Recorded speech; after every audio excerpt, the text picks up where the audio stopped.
You know, Matt, I realized something that bothers me the other day, and it's when people use the wrong word for something and they just don't have the humidity to admit it.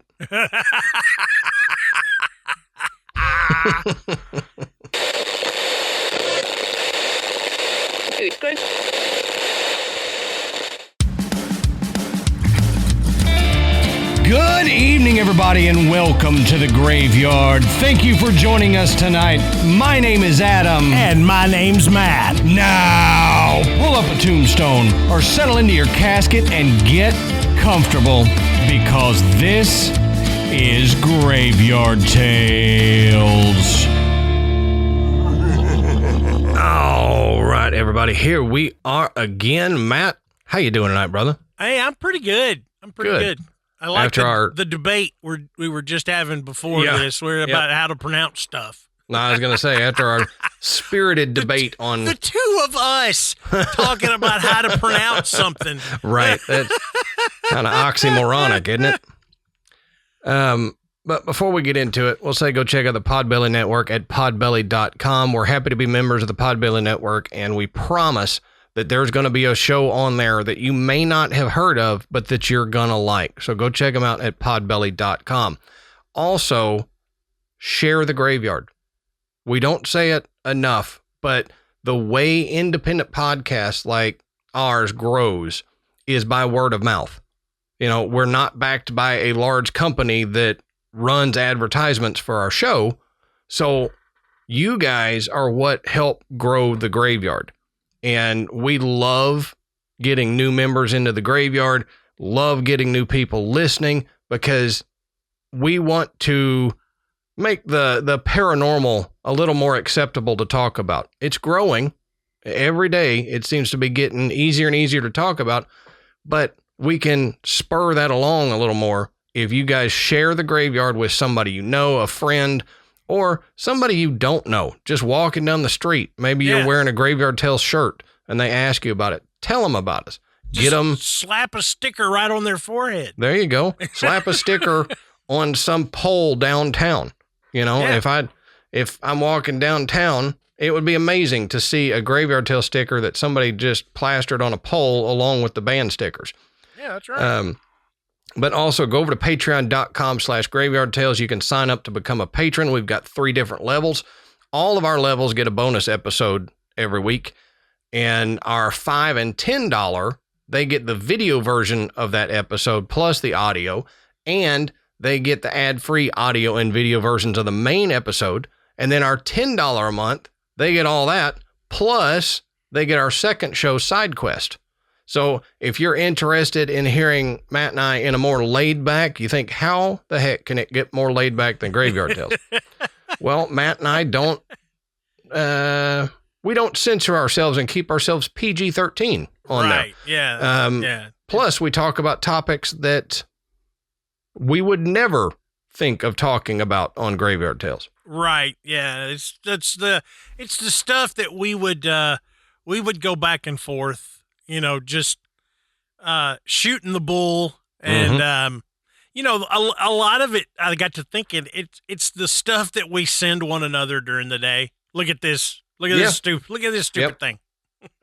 Yep, that's very true. If we get pictures or videos, which we do a lot on there, it's some of the stuff that normally we would send each other, but now we're saving for Side Quest. And you also get like what the kids now call BTS. You get some behind the scenes stuff of mine and Matt's life that's not on mic. If we go anywhere, we'll tell you about our trip. You know, if we do anything crazy, we'll tell you about that. You get little peeks into mine and Matt's life. We'll show you the slides, you know, from our trip to the Grand Canyon. Yep, the 35 millimeter slides we got. Yeah. But Matt, on that note, since everybody is now going to go to patreon.com/Graveyard Tales and sign up, right? Why don't you tell us, what are we talking about tonight, brother?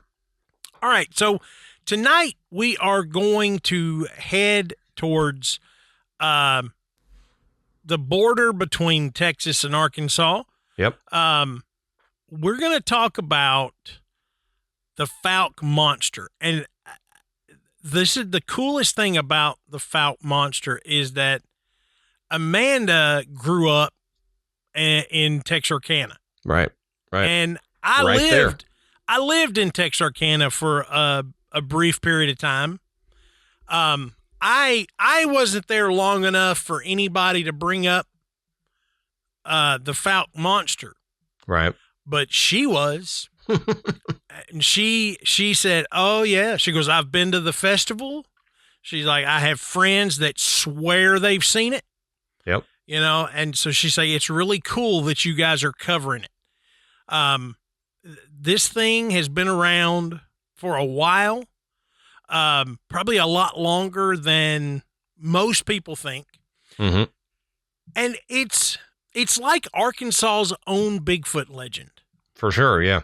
You know, and when Adam talks about the area around Fouke, you'll see why. You know, the geography and everything really, really matches what we know Bigfoot has a tendency to gravitate toward.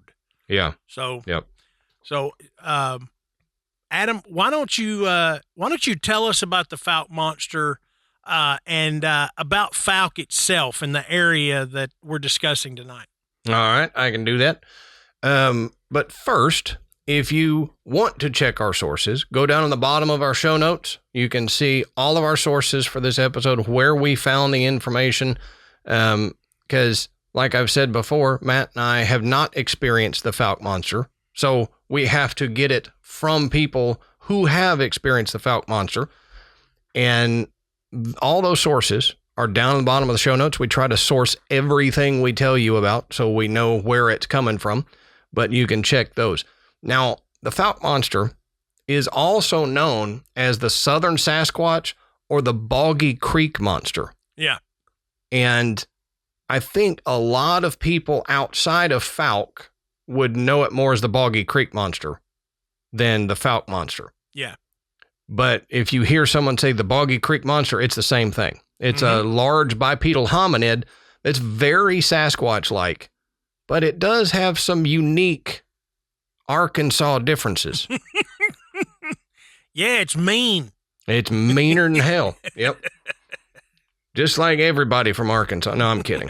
I actually lived on the Arkansas side. Man, everybody I've met from Arkansas is great. And right, yeah. They're nice, and that's why I felt comfortable saying that. So I know I'm not going to get smacked by somebody from Arkansas. I used to tell people I lived in Arkansas, and the hospital I worked at was in Texas. I lived 5 minutes from work, and it was a long-distance phone call for me to call into work. Yep, it was. At that time, you had to dial 1. At that. Yeah, it's just to call work. So let's look at what witnesses say that the Fouke Monster looks like. And you'll notice a lot of this stuff is very similar to any other legend of Sasquatch we've talked about, but there will be some glaring differences when we get to those. Now, it was initially reported to be about 7 feet tall and weighing 250 to 300 pounds. Later accounts, though, as we go on through history, say that it could get up as tall as 10 feet and weigh up to 800 pounds. Good Lord. Right? Some of that, though, I would say is, and I'm going to use what a lot of skeptics use, but they try to do it to discount cryptids. When you're out in the woods and you see something, if you're scared, it makes it bigger. Sure. So they try to say, well, you saw a porcupine and turn it into the Boggy Creek Monster. I'm just going to say it's probably more around 7 feet, 7.5 feet. Right. But if you're scared and see it, then it could look 10 feet or more. I'm telling you, if you come upon something that is more than 7 feet tall, it looks like a giant. Oh yeah. Okay. I actually was I was at a party when Shaquille O'Neal was in college. Oh, wow. At LSU. Yeah. And he came in. And I remember looking at the door and seeing him come in and was like, oh, my God. If he just decides he wants to start ripping people's heads off, I hope someone's got a gun because we're not going to make it. This guy's a giant. Right. Yeah. So, I mean, when you see something that is that much taller than you, even by like a foot or maybe two, it seems like it is enormous. It's like a skyscraper standing next to you. Oh, yeah, for sure. Now, witnesses say that it's covered in long, dark hair that they often describe as shaggy. Sometimes they see it as a reddish color. And it's said to have a humanoid and kind of ape-like appearance. It's got really long arms that nearly touch the ground when it walks. Now that is some long arms. If you're talking 7 foot tall or so, and your arms are almost dragging the ground, you've got almost 7 foot arms. I don't know that I would say they're that long, but we'll just say the Fouke Monster has some really long arms. Now, a lot of witnesses say that it has bright red eyes, which are about the size of silver dollars or half dollars. And it's not that they get eye shine that's red. A lot of the witnesses say that they glow red. So whichever way you want to take it, whether it's eye shine or glowing, there are not many animals besides like alligators whose tapetum lucidum will reflect red. Most of the time in a forest, you're going to have yellow or orangish eye shine back at you. So if you get red eye shine that is 7-8 foot off the ground, that's going to freak you out because that's not normal. Oh, yeah. And the people in Fouke are used to being outside. A lot of them have grown up in the woods. A lot of them know what eye shine looks like on different creatures, and this is something that they've not seen before. The Fouke Monster is said to have a really strong, unpleasant odor that a lot of people compare to like the combination of a skunk and a wet dog. That reminds me of the Louisiana skunk ape. Yeah, a lot. And we hear that from more southern Bigfoot species, that they are more pungent than maybe the ones in the Pacific Northwest. Well, it's hot and humid down here. Exactly. And the conditions they live in. You're covered in fur out in the woods. Doubt you're really taking a shower or, maybe even if you got in the water, it's going to make it worse because you're not soaping up and, Now you smell like a wet dog. And you just develop this kind of, it's like, my dogs can be outside for a large portion of the day and they come in and you're like, God, you smell like dogs. Yeah. Yeah. And that's just what it is. A lot of it is just the reaction to the heat and the humidity. So I think that's probably why. Probably, yeah. Because even regular Bigfoot sightings in the South, you hear about the odor. Right. And something I was thinking about, Matt, when you were talking about out in the woods, you and I would probably smell like a wet dog after a few days of living in the woods.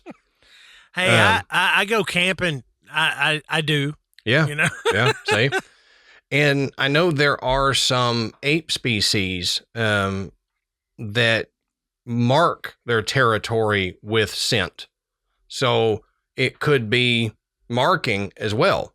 We don't know. We'll have to find us a specimen to determine that or not. But now the gait of the Fouke Monster is maybe a little bit different than some other Sasquatch that we've talked about, they have kind of a galloping gait to them, and they swing their arms closer to what like a monkey would rather than a human. So that the arm movement for their bipedal movement is a little more monkey-esque than human.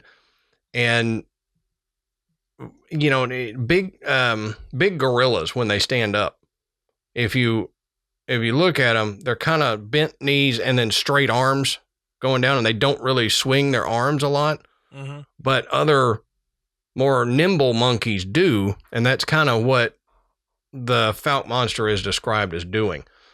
Now, the footprints are one of the big differences of the Fouke Monster versus, say, the Northwest Bigfoot. They are reported to leave a 3-toed footprint. Instead of 5 toes, there's 3, and sometimes with like a dew claw. Right, which is weird. And I'm going to touch on that later when we get into it. But yeah, you know, it is an oddity that does really stick in the craw of a lot of researchers. Yeah, it really does. And the footprint sometimes they say can measure as long as 17 inches long and 7 inches wide, which is a huge foot. Right. Yeah. Now, a lot of the sightings of the Fouke Monster occur at night. So a lot of people will say that means the creature is primarily active during that time. Witnesses often say they hear strange noises, and they'll see the creature moving around homes or in like wooded areas outside of homes late at night. So maybe that's the reason for the red eye shine, is it helps it move around at night more. We do know that the better an animal is at seeing at night, the brighter their eye shine's going to be. So perhaps that just shows that the Fouke Monster is primarily a nocturnal creature. Now, Matt mentioned this. They do have an aggressive behavior. Mm-hmm. There's one that Matt's going to talk about here in a little bit from 1971 that the creature was very aggressive toward this witness, and it stands in stark difference to most Sasquatch sightings that we hear of. Like I said, they frequently mention a strong, unpleasant odor that's associated with this creature. And they say it also makes like unsettling noises, which helps with the fear and unease that you experience in those. If you got a creature that not only smells bad, but then starts making some odd growling, low rumbling noises, it's going to freak you out. Mm-hmm. And despite all of the sightings that we've read about and that Matt's going to talk about, the Fouke Monster still remains elusive. You know, there have been a lot of searches for the Fouke Monster, but they've all failed at finding one. And there's been no, quote, conclusive evidence that's been found to prove its existence. Now, before Matt gets into the sightings, let's look at some of the animals that are in and around Fouke, just so we have an idea, because a lot of, and I do this with all of our cryptids, I want to look at the animals that are in that area for 2 reasons. One, for prey, what it could eat, what it might be living on, and also what skeptics say could be mistaken for the Fouke Monster. So a lot of the common mammals in the area are white-tailed deer, raccoons, wild boar, possums, and a bunch of species of bats. They've got black bears in the area, and they're not in the immediate Fouke area. There are black bear in Arkansas, Mm-hmm. but black bear have not been seen in the immediate Fouke area. So to me, that kind of steers it away from, oh, well, they saw a black bear and are contributing to the Fouke Monster. They don't have many black bear around this area. I mean, there's not many, but it's possible. I mean, yes, it's possible. it is a possible explanation, and it's like you go up to the Smoky Mountains. The bears have, they're common up there, but when you come down out of the mountains, you don't really see them. But now, we're seeing a lot more bears moving around in heavily populated areas. That's true. So that's why I say it is possible. Bears don't particularly just stay. Plus with, deforestation and things like that, they lose their habitat. And so they keep going looking for, new hunting grounds, things like that. So, I'd say there's a chance, and I wouldn't doubt that some of the sightings could be attributed to that for sure. Yeah. But it doesn't seem like it would be all of them. Right. Yeah. I mean, there's always the thought that, a few of these could be a bear that somebody was scared and mistook for, but some of the sightings are so up close and personal, I don't think there's any way that they could say it was a bear. Yeah, exactly.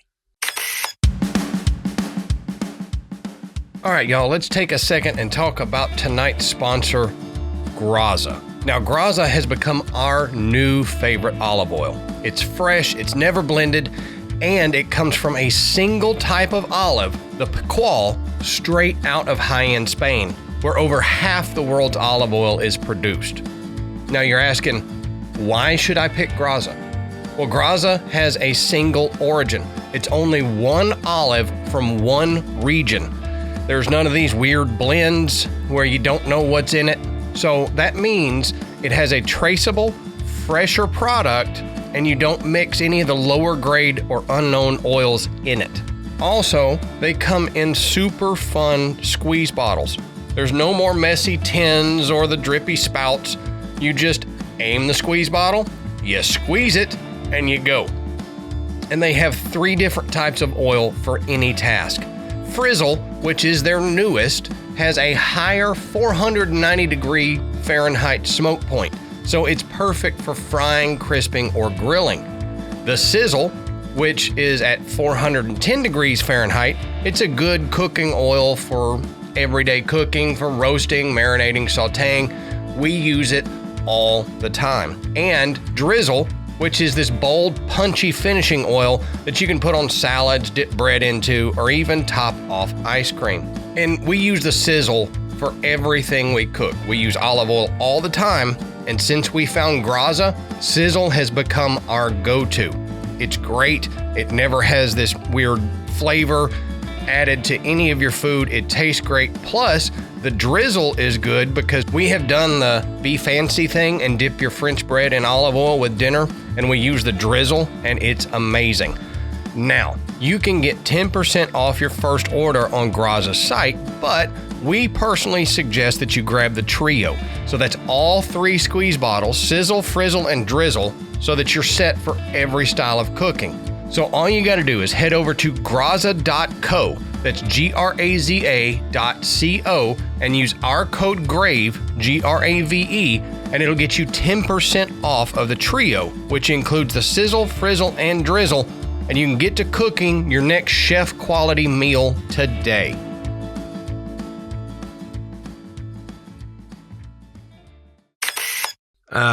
Now, let's look at Fouke itself. Now, the area around Fouke and immediately in Fouke was originally inhabited by the Caddo Native American tribe. Now, in 1889, a man named James Franklin Shaw, he was a Seventh-day Baptist minister. He took his followers to this area to establish a colony. So they chose this site that was along the Texarkana, Shreveport, and Natchez Railroad area near George W. Fouke's sawmill. So Fouke is in Miller County near the Texas and Louisiana border, and it's part of the Texarkana metropolitan area, and it's close to the Sulphur River and the Red River. So two things to keep in mind there. One, Fouke is fairly close to Louisiana, where you have the skunk ape. So it could be related to or is the same creature as the skunk ape because it may have a wide range. Also, it's by the Sulphur River. Matt, do you know why they call it the Sulphur River? Because it's got sulfur in it? Yes, because there are... What a guess. Yeah, there are times that can smell like sulfur. I'm sure. It adds to the stank of old Fouke Monster there. Now, the city itself was named after James H. Fouke. He was a Presbyterian entrepreneur who helped the Baptists establish their colony in that area when they moved in. Fouke was then incorporated on May 5th of 1911. Now, in the early 1900s, Fouke had some significant growth due to the farming industry and the timber industry. And in 1900, Fouke only had 88 people in it.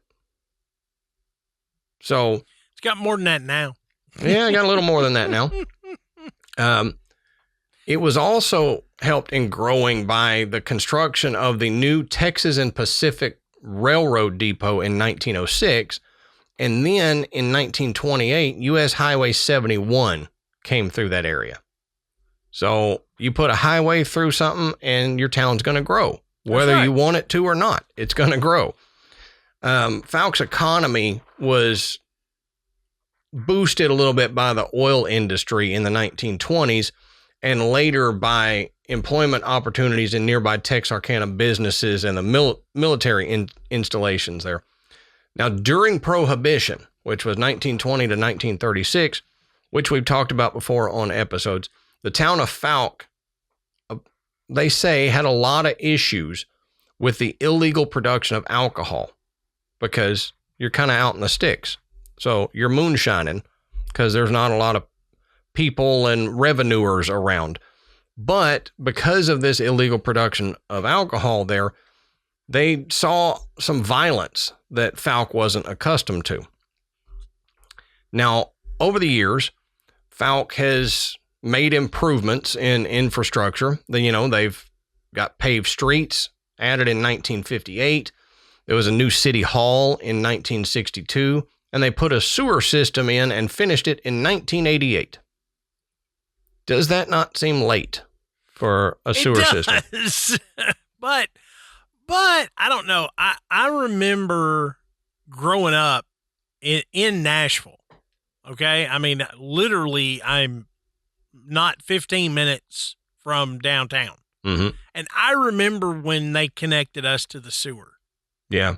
Yeah. So it's a little bit different. I mean, mom and dad had a septic tank right for a long time. So it may not be that unusual. Yeah. Especially for a smaller town. It's not that unusual. It's just, it seems that way. It does. You just think, I was alive when these people got sewer? Really? Uh-huh. Yeah. But it's not that unusual. It just feels like it. Some people are kind of like, yeah, well, now there's a sewer bill on my water bill every month. I wish I wasn't. Yep, exactly. Now, Fouke gained some notoriety in the 1970s because of the release of this movie called The Legend of Boggy Creek. And Fouke then became labeled as the Bigfoot capital of Arkansas. Now, currently, like Matt was saying, Fouke has some more people. They've got between 805 and 812 people living in Fouke. So it's seen a big jump, but it's still a tiny little town. It is.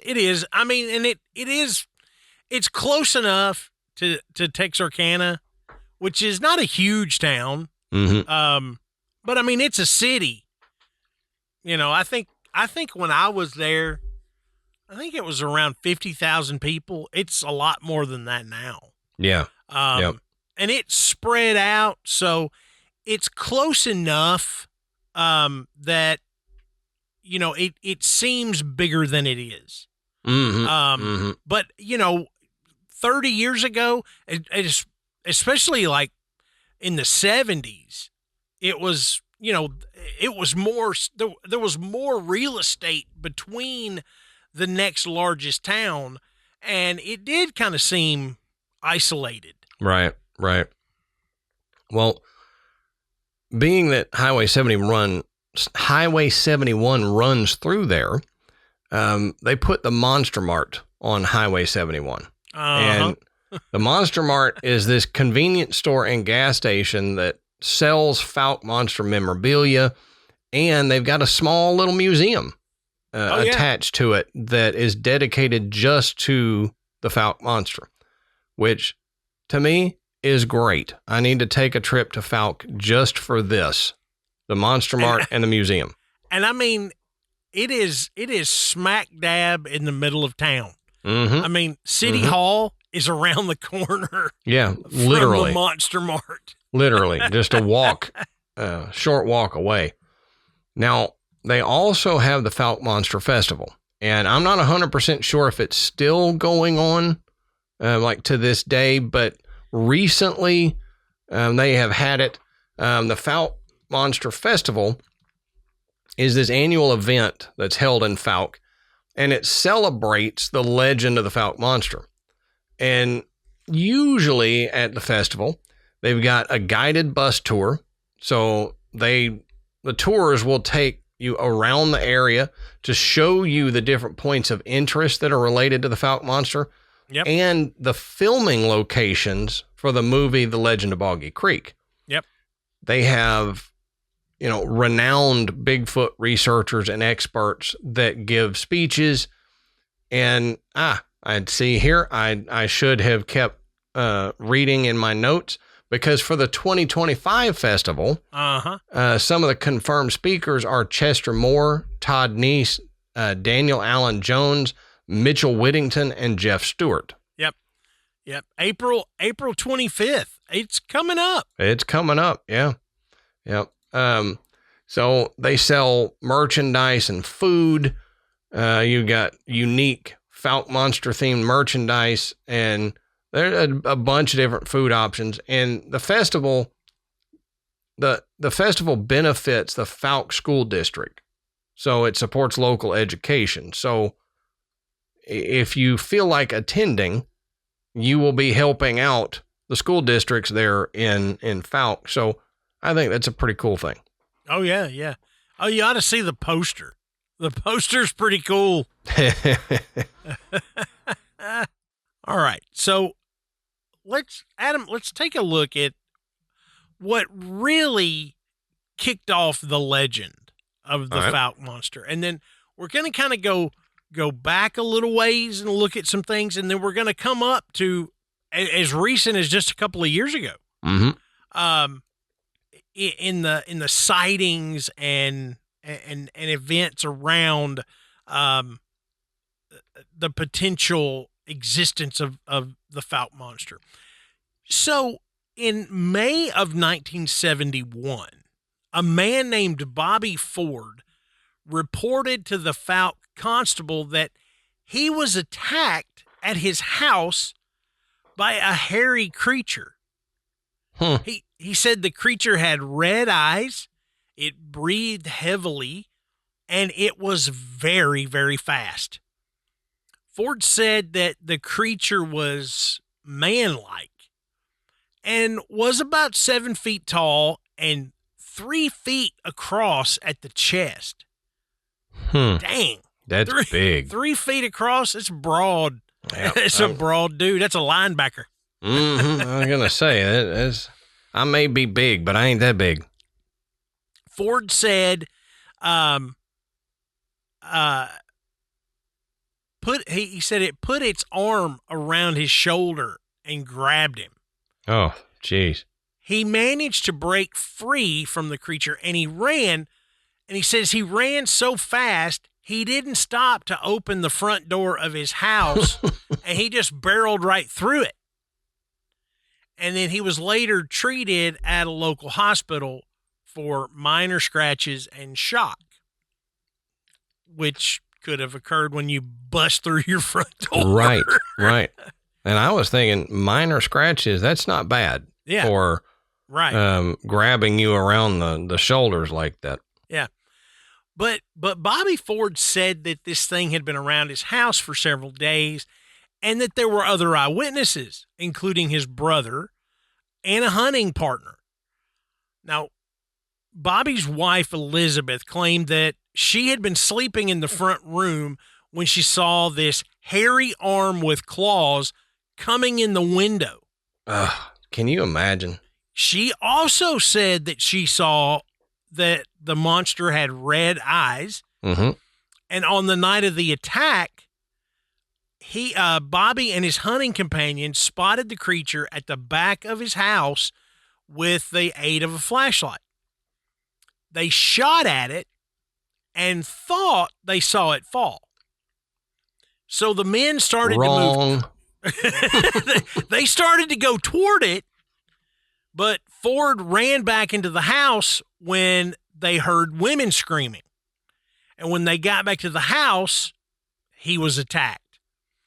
The men shot at the creature several more times, but the weird thing was investigators never found any blood. It makes you wonder, since they thought they saw it fall, and then they were walking toward it, and then the women in their house started screaming, were there two? It's not exactly clear. But I think they specified that they used a flashlight to spot it and then shot it, and they thought they saw it fall, and they may not. And it may have been so dark that it ran, and they headed to where they thought they saw it fall, and it was running past them or running around them. Yeah, true. I don't know. You know, he said it was really, really fast. So, and plus, if you're panicked and you think you've shot something that was attacking you and it went down, you're running to ensure that this thing is dead, and it blows by you, you know, even 20, 30 feet away, you may not even notice it. Now, when the sheriff's department came out, they searched the area around Bobby Ford's house, but the only thing they found was a set of strange tracks and claw marks on the front porch. Now, that's kind of weird. You know? Yeah. Now, Jim Powell, who was a reporter for the Texarkana Gazette and the Texarkana Daily News, and Dave Hall, who was then director of a Texarkana radio station, KTFS, went out to Bobby Ford's house and found that the family was moving out. And they had owned the house less than a week. Oh, geez. I mean, let's be real here. You move into this house and within a week, some monster comes out of the woods and attacks you. I'd probably be moving out too. Yeah. Yep. For sure. You know what's really, I don't know how you would take this, but the fact that the people were moving out and they had only been there that short period of time, it makes me believe that they believe in this attack and that it was a monster. Oh, and sure. And that it could potentially come back. Yep. I mean, they were scared enough to leave a new house. Yep. It tells you they weren't making it up just to have some notoriety, because they would have stayed. If they wanted notoriety, they would have stayed where they could have gotten the notoriety. Right. You know, and then, unless like, they were in some kind of shady deal where they were buying the house and then they came up with some, I'm like, if you got to find an excuse for some reason to ditch a brand new house, if you're trying to run some kind of scam, you would do something better than this. No joke. No joke. Because, I mean, I mean, let's be honest. If I'm running a scam and I lay this out to a bank or to something like that, they are going to laugh my rear end right out the door. Yep. I mean, there is no way. Yep. I mean, I could go out and put footprints in my yard. I could, use something and scratch up my front porch. There is nobody that's going to believe that if it's going to result in me, coming out from under some financial liability. Right. Yeah. I'm not saying that they did. There's nothing about that. Right. But just the situation, if I am thinking about that, somebody else has. Sure. Sure. Like, did he owe somebody some money? Is he trying to skip out? And this is a reason. You'd be better off saying. Idea. You'd be better off saying the house was infested with bees. We're right. And I just can't stay. Snakes under the floorboards. Yeah. I just can't stay in a honeycomb rather than this giant monster attacked me. I mean, yeah. And I broke my door trying to get in from it. So Jim Powell wrote an article that appeared in the newspaper that laid out the alleged sighting and the attack. And the next day, both the Texarkana Gazette and the Texarkana Daily published the same follow-up story. It contained the first reference to the name Fouke Monster. And then the Associated Press and the United Press International wire services transmitted the article to newspapers across the country. A month later, archaeologist Frank Schambach, and this is, I told you, this three-toed thing was going to come up again. Right. Stated that in his opinion, there was a 99% chance that the tracks were man-made because he said that there were no known primates that do not have 5 toes. Right. Right. He's right. Yeah. No history of primates in this area, and apes are diurnal, not nocturnal as the Fouke monster seemed to be. So all those things that Adam mentioned, the 3 toes, nocturnal, and in this area of Fouke, he pretty well shuts those things down, at least in his opinion. Yeah. Yeah. And it's an archaeologist. So, I mean, he knows from where he speaks. Sure.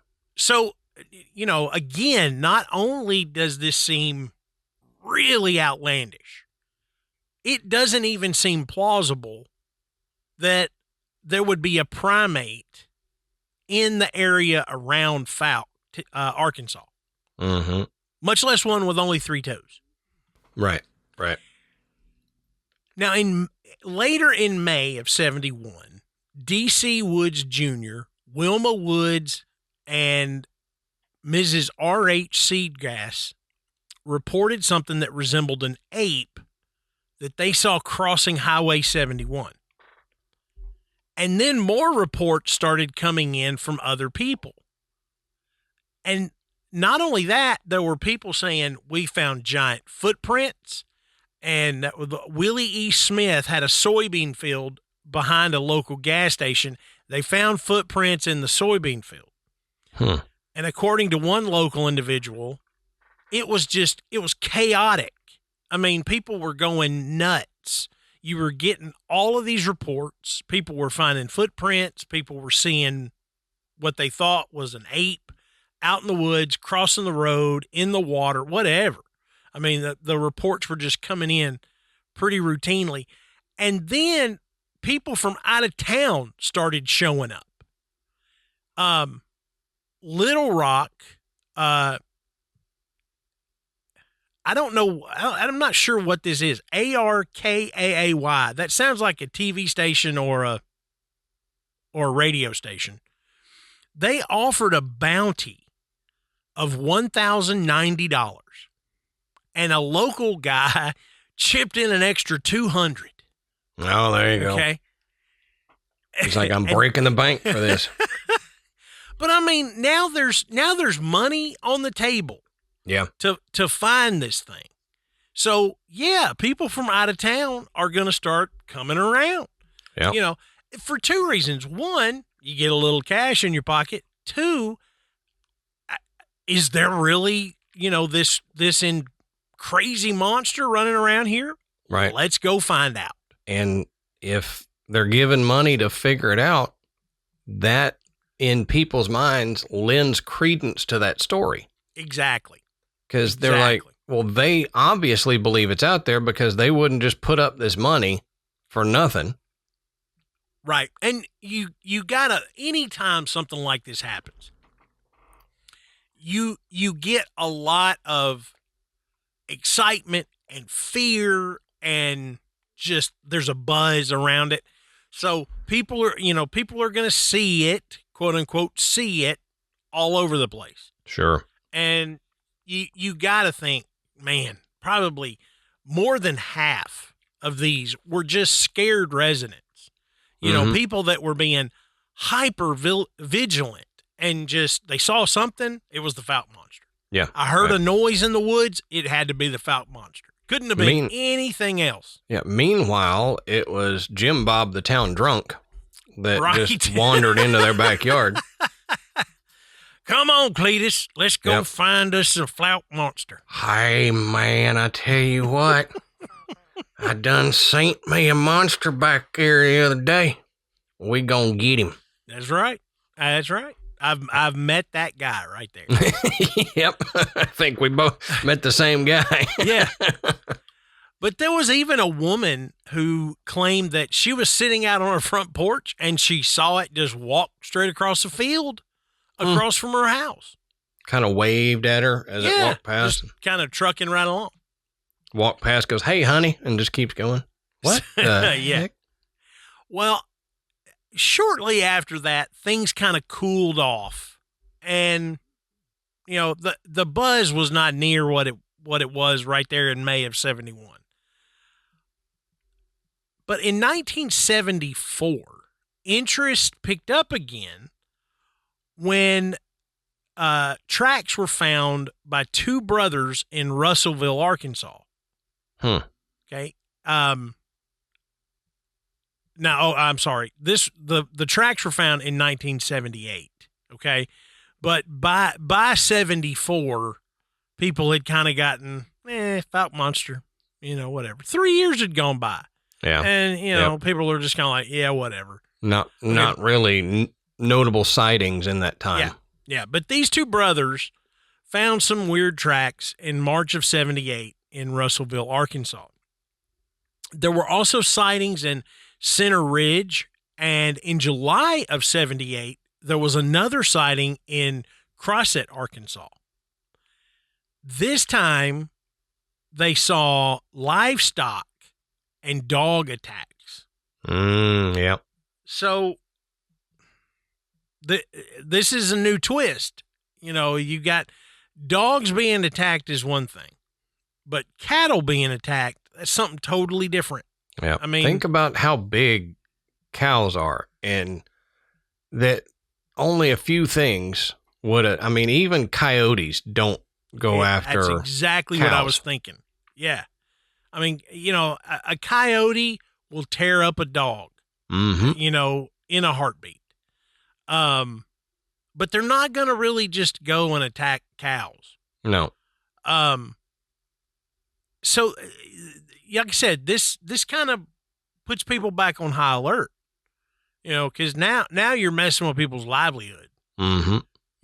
What is this? And plus, even if you didn't believe in the monster, you've still got cattle that's been attacked. And so there's something out there that did it. Right. And you want to get to the bottom of it. Now, in 1991, someone reported that they saw what they thought was the Fouke Monster jumping from a bridge. Jumping from a bridge. I want to know how big or how tall that bridge was. I know. It just, these are just random things. They get a big sighting, and several people make some, some reports, and then it kind of dies down again. Mm-hmm. And then it picks up years later, and then it dies down again. What some people would call flaps. Yeah, flaps. Some people Fouke call them flaps. Huh? Yep. Fouke flaps. Fouke flaps. Well, you remember messing like with me? No, with like the Mothman, they said they would have flaps in the sightings. So the Mothman had wings. So is that why they called them flaps? I don't think so. I think they were just talking about the amount of time. He's messing with me. I know he is.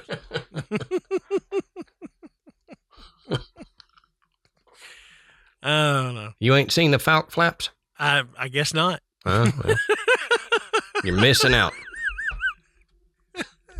Fouke flaps. All right. Move on before I say something else. Where the hell was I? In 91. Okay. So they saw it jump off a bridge. Then about 6 years later in 97, there were 40 reported sightings. Just all of a sudden, he's back. Wow. And he's tearing up Jack. Back with a vengeance. And then in 1998, it was reported to have been seen while crossing a dry creek bed about 5 miles outside of Fouke. Mm. So, I mean, this thing gets around. Yeah. I mean, Yep. it don't sit still for very long, and Nope. it moves on. The Fouke Monster with ADD. Now, the sheriff, Sheriff Greer, he served from 1967 to 1974. And he said that he recalled hearing about the monster as far back as 1946. Wow. So you're like, wait a minute, 71 was what really kicked off the legend, but now there may be a sighting that, could be almost 30 years before that. Yep. Now, in Sheriff Greer's words, he said, I was campaigning for tax assessor, and I stopped to talk to a lady on her front porch. He said she lived about halfway between Fouke and the Below Bridge. She told me that she saw some kind of animal go down in the field in a low, bushy place. She said it looked kind of like a man and walked like a man, but she didn't think it was a man. Walk like a man. Yeah. Talk like a man. But he said he never really gave it much thought until 1971 when the Ford family reported their attack. Mm. So again, the big one happens, and then people start thinking back. I remember this lady back in 46 that told me she saw some weird creature. Well, and that's the thing. How many of these, like how many sightings might they have had prior to 71 that people just didn't talk about? Exactly. They're just like, like with what happens in the Appalachians a lot. Yeah. If you think you saw something, no, you didn't. Yeah, you didn't. So maybe that's what happened up until 1971. I think that's very, very possible. That there were plenty of people that saw it and were just like, I saw something, but I'm not going to tell anybody. I'm keeping it to myself. Yeah. Or it's something you share within your family. You go, hey, look, don't tell the neighbors because they're going to think we're crazy. Right. But I saw this thing out in the woods. So kids, you need to stay out of those woods over there. Right. Well, and for many, many years, and I'm not talking like 5 or 10, I'm talking like hundreds of years, people just knew that there were things living in the woods that maybe we didn't need to know about. Yeah. Maybe we didn't know about them and we didn't need to. And then there came a point where we got really nosy as a species. Yeah. And you can say, oh, well, we're doing it for science. I get that. But we became nosy and we started trespassing in these creatures' lands. Yeah. That's when we started talking about it. Prior to that, your great-great-great-great-great-grandfather would be out hunting for dinner and he'd see something and he'd be like, okay, that's just an animal a big, ugly, hairy, man-like animal, but I'm going to give it its space and keep going. Well, and I think too, when the United States is not that old compared to the rest of the world. Right. I mean, it's just not. And yeah, there were people here before the United States, and they understood that there were things here. Yep. But they also understood that you left them alone. Right. You didn't go hunting after them. You didn't bother them. And you didn't go to the area that they seem to claim as theirs. Mm-hmm. Because you just let them have it. You let them have it. This is ours. That's whatever that thing is. It belongs to it. Let it have it. Just leave it alone. Mm-hmm. And, even when the United States began, we still weren't that far west. Right. Right. And the reason I say that is significant is because once the United States began, to progress westward, that's when news started to become a thing. And it wasn't just folklore or hearsay that kept these stories alive. Now it's printed newspaper articles. Right. Now it's radio broadcasts.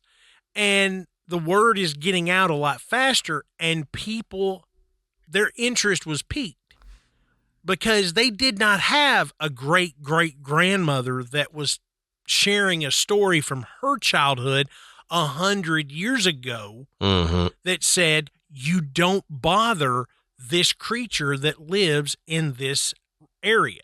Right. You leave it alone. It belongs in this area, and we don't belong there, so we stay out, as many Native American legends say. Right. Right. And the Europeans just weren't that way. We want to know. There was just a curiosity that had to be quenched.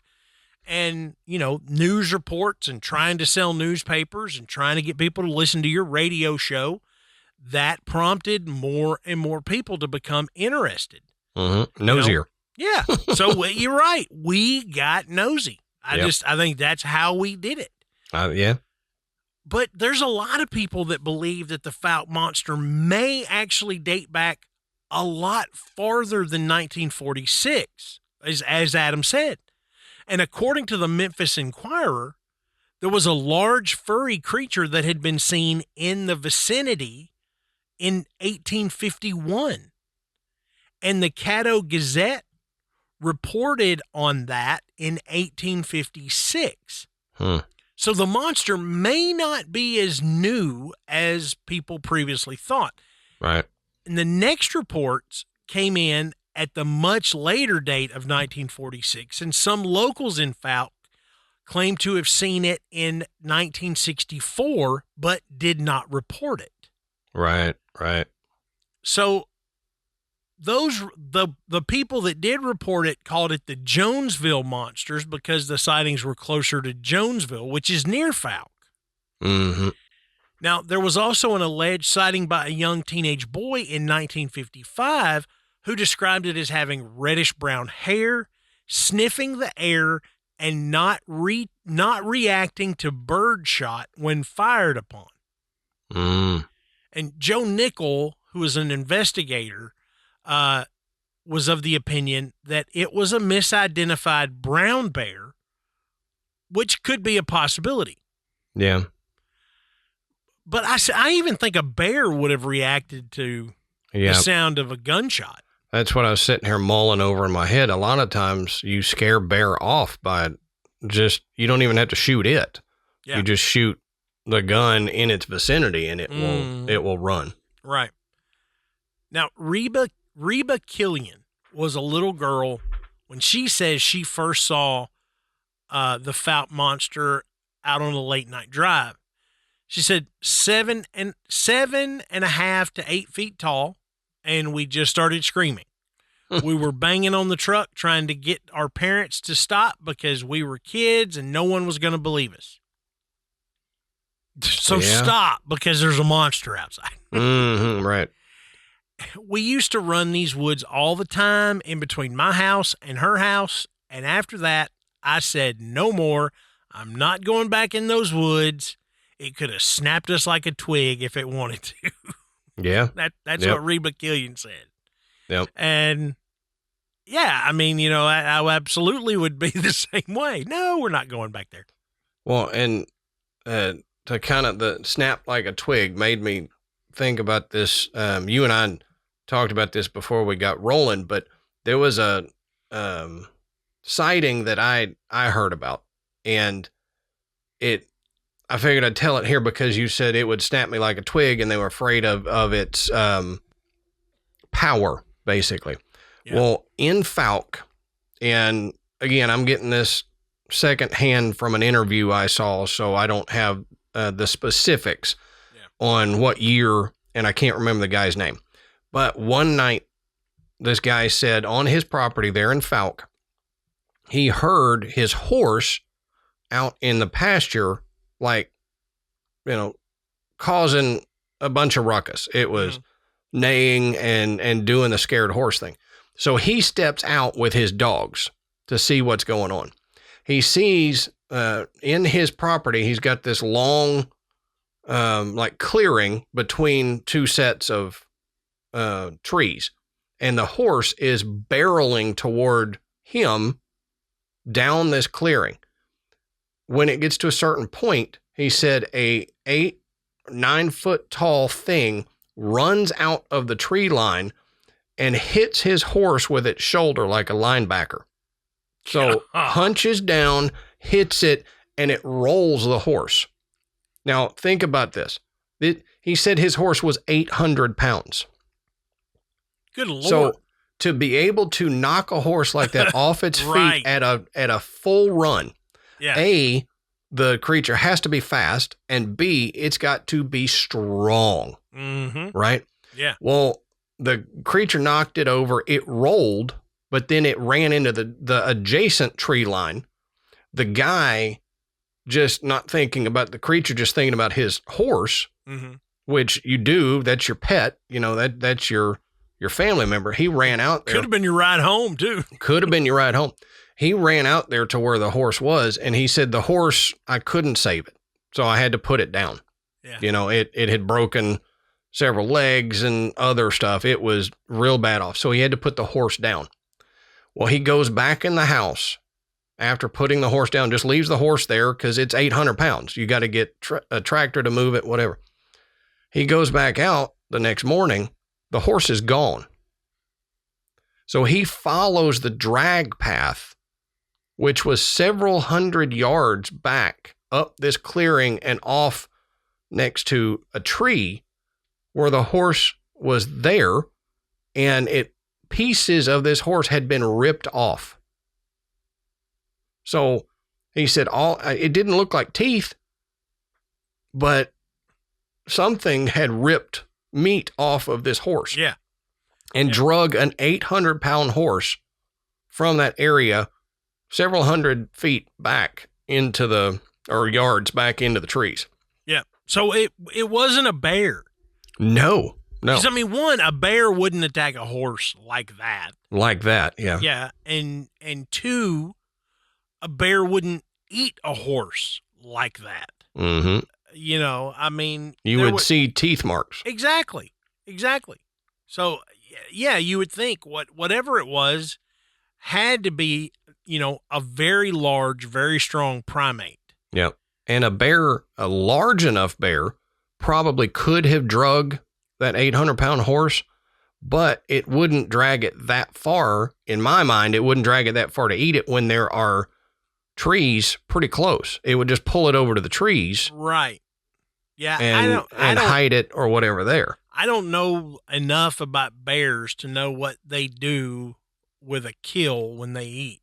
Mm-hmm. So but it doesn't seem reasonable that they would drag it that far away. Right.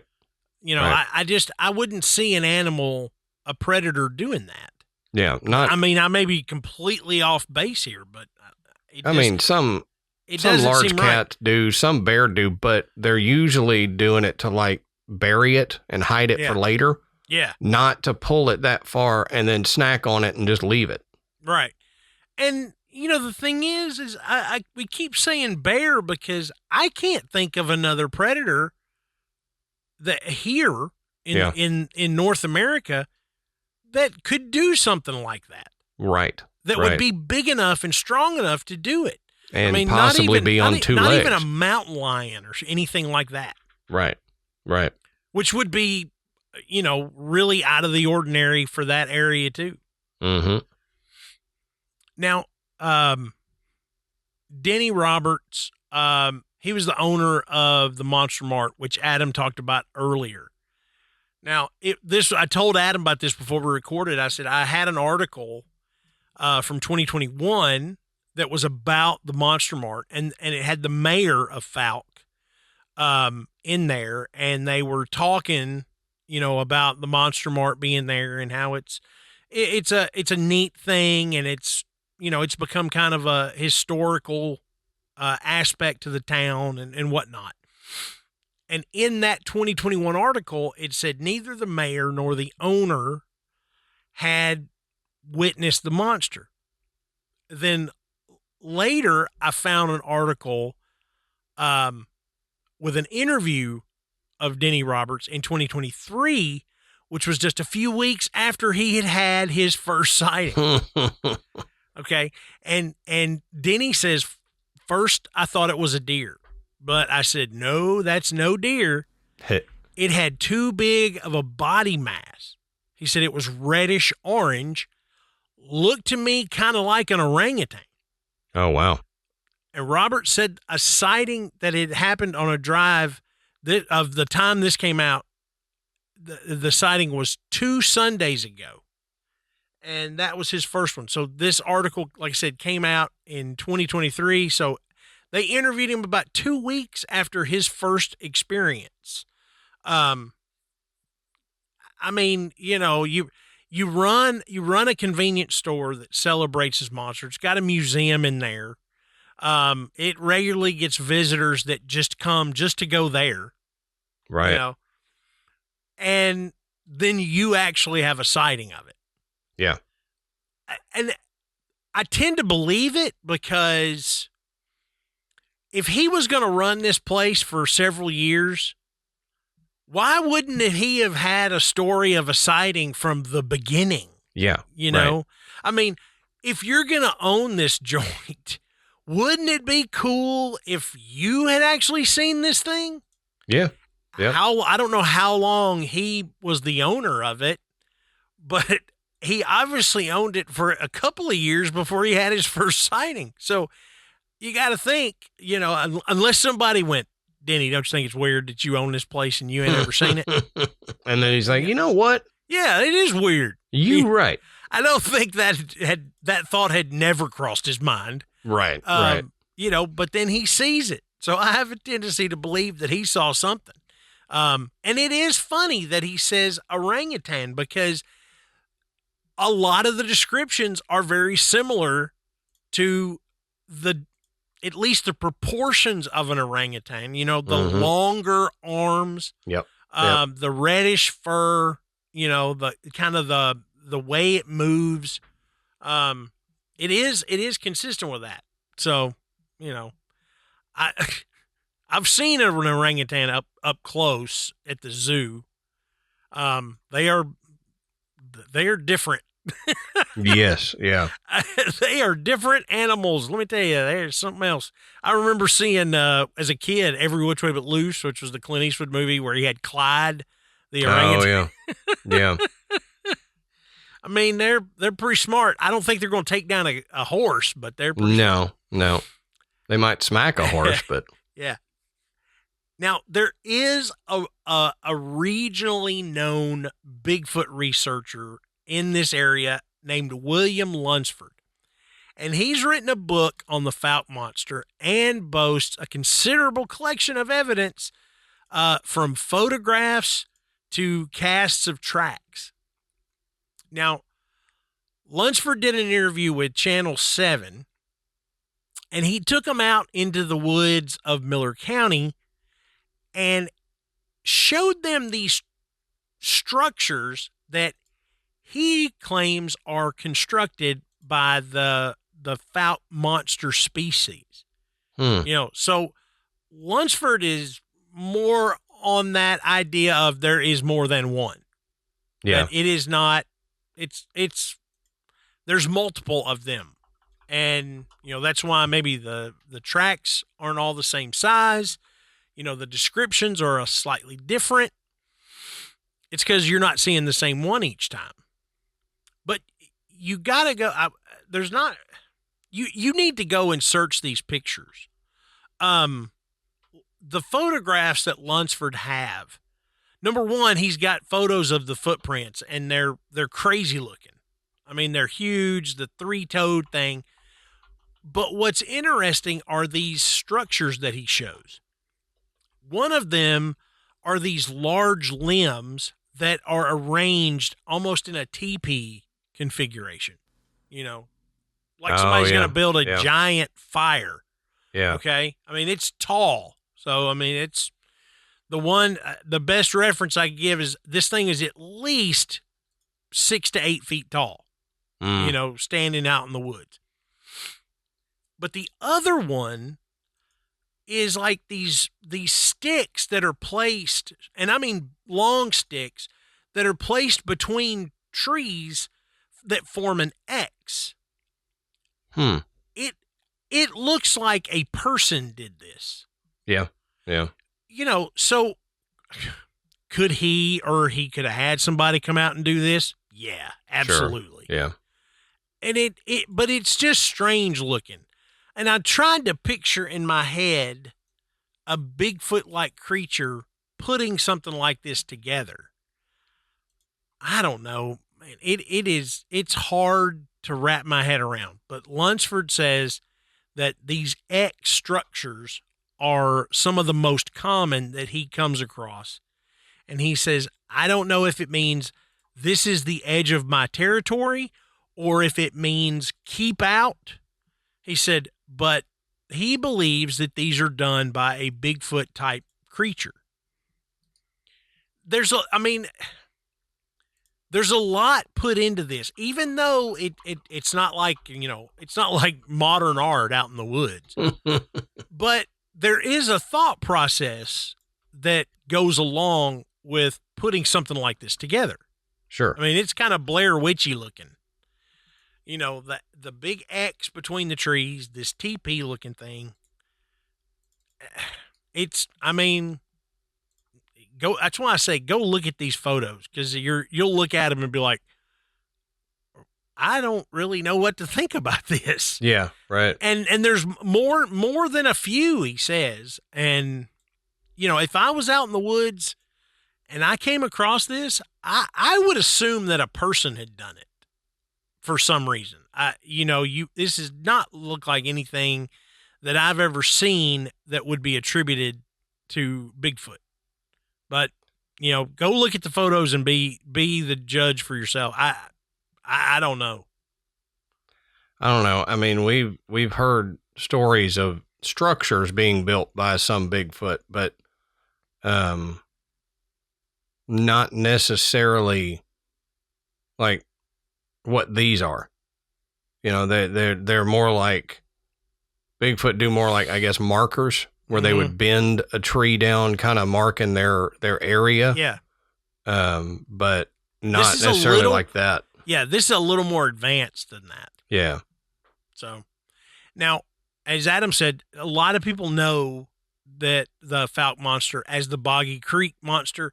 It's because in 1972, the Bobby Ford attack incident was made into a movie, which was called The Legend of Boggy Creek. Mm-hmm. And that perpetuated the story to an even bigger audience. And the movie was actually filmed in Fouke. And it's a pseudo documentary about the creature and the town. And it even has some of the eyewitnesses and residents of Fouke in it. Now, reported sightings of the Fouke Monster, like we said, they date way back. And even Sheriff Leslie Greer said that there had been sightings of a strange creature near her home.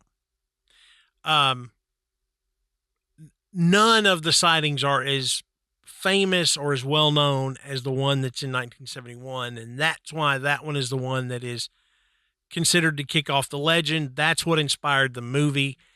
It blows me away that there are so many of these stories, these weird stories that come out of this area of the country that were turned into movies, like the town that dreaded sundown is about Texarkana. Yep. And I'm just like, what, did somebody just decide, hey, we're going to make a bunch of low budget movies about the crap that happens in this area between Texas and Arkansas and Louisiana? Yep, maybe. I don't know, but there's more than one. At least you can go find them. But it's fascinating. That this really has become Arkansas's Bigfoot legend. It's different enough from Bigfoot that it has its own appeal. And it, even to this day, people still talk about it. They celebrate it. And sightings as recent as 2 years ago. So I don't know. It's really it's a really unique cryptid. Yeah. I mean, we don't hear of this particular creature in other parts of the country. Right. There's nothing that matches this description. It's just right here. Mm-hmm. So maybe it is a Bigfoot, and this is a regional version of the species. Who knows? Yep. I've said for a while with other stories that we've heard, it seems like the Bigfoot are regional. Is it due to the habitat that it lives in, or I don't know, but it seems like every area has a specific species of Sasquatch. Yeah. It's crazy to think that there are multiple species of Sasquatch all over the United States, but right. Maybe it's possible. Yep. It's possible. But what do you guys think? I mean, if you live out in that area, in Arkansas or East Texas, North Louisiana, you've probably heard this more than a few times. Maybe you've got a story. I mean, it's like Amanda said, it is very rare for Adam and I to be that close to somebody that's actually had an interaction with a cryptid that we talk about. Yep. I mean, we don't usually meet people that have run into the cryptid, and Amanda's like, oh yeah, my friend, So let us know. I mean, you may have had an experience. You may have had a family member or a friend that's had an experience. We'd love to hear about it. And the best place to do that is in our Facebook group. Our group is called The Graveyard. We've got thousands of folks in there doing exactly what we're asking for y'all to do. Share a personal experience. Get in there. We love hearing these stories, and so does the rest of our listeners. I mean, that's why we're a part of this. No one's going to make fun of you. No one's going to call you a phony. We just want to hear these really great stories. And when you're done, be sure to go check out our website, which is graveyardpodcast.com. And there you can find links to purchase Graveyard Tales merchandise. You can even listen to the show, and that is where you can become a patron. And we have an enormous back catalog of bonus episodes. Our $10 members get access to SideQuest, which, we just celebrated a year of SideQuest. So it's still going, and it's a lot of fun, and it's a lot different. Yep. So you be sure and go and check that out. So until next time, we'll save you a seat in the graveyard.